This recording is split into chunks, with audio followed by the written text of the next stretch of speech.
Hi guys, welcome to our channel. Director Kathir காதல் ஸ்பெஷலிஸ்ட்னு இவருக்கு ஒரு பட்டமே கொடுக்கலாம். ஏன்னா இவர் எடுத்த படங்கள் எல்லாமே காதல் தொடர்பான திரைப்படங்கள் தான்.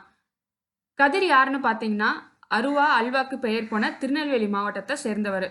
சினிமாவில் போஸ்டர் டிசைனராக வாழ்க்கையை தொடங்கின கதிர் 3ஆம் பிறை, அந்த 7 நாட்கள், பகல் நிலவுன்னு பல படத்தில் ஒர்க் பண்ணியிருக்காரு.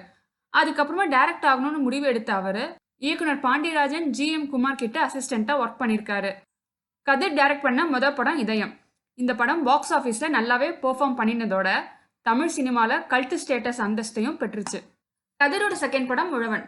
பிரபுவோட வெகுளித்தனமான நடிப்பில் உழவன் காதலை உணர்வு பூர்வமாக சொன்ன படமாக இருந்தாலும் பாக்ஸ் ஆஃபீஸில் பெரிய வெற்றியை உழவன் படம் பெறலை. கதிர் 3ஆவதாக டைரக்ட் பண்ண காதல் தேசம்ன்ற படம் நட்பு காதலை பற்றி சூப்பராக பேசிய நிலையில் கமர்ஷியலாக பெரிய ஹிட் ஆச்சுன்னே சொல்லலாம். 4ஆவதாக கதிர் டைரக்ட் பண்ணின காதலர் தினம்ன்ற படம் ரிலீஸ் ஆன டைமில் பாசிட்டிவ் ரிவ்யூஸோட படம் சூப்பர் ஹிட் ஆச்சு. தமிழில் கதிர் கடைசியாக டைரக்ட் பண்ணி ரிலீஸ் ஆன படம் காதல் வைரஸ். செம நெகட்டிவ் ரிவ்யூஸோட இந்த படம் பெரிய ஃப்ளாப் ஆயிடுச்சு. ஆக மொத்தத்தில் கதிர் ஃபிலிமோகிராஃபியை எடுத்துக்கிட்டா வெற்றி சதவீதம் தான் அதிகம். ஓகே ஃப்ரெண்ட்ஸ், உங்களுக்கு கதிர் டைரக்ட் பண்ண படங்களில் ரொம்ப பிடிச்ச ஒரு படம் எதுன்னு கமெண்ட்ல சொல்லுங்கள். இது போன்ற சுவாரஸ்ய தகவலை பெற எங்கள் சௌராஸ் விக்ஸ் சேனலுக்கு மறக்காமல் சப்ஸ்கிரைப் பண்ணிடுங்க. தேங்க்யூ.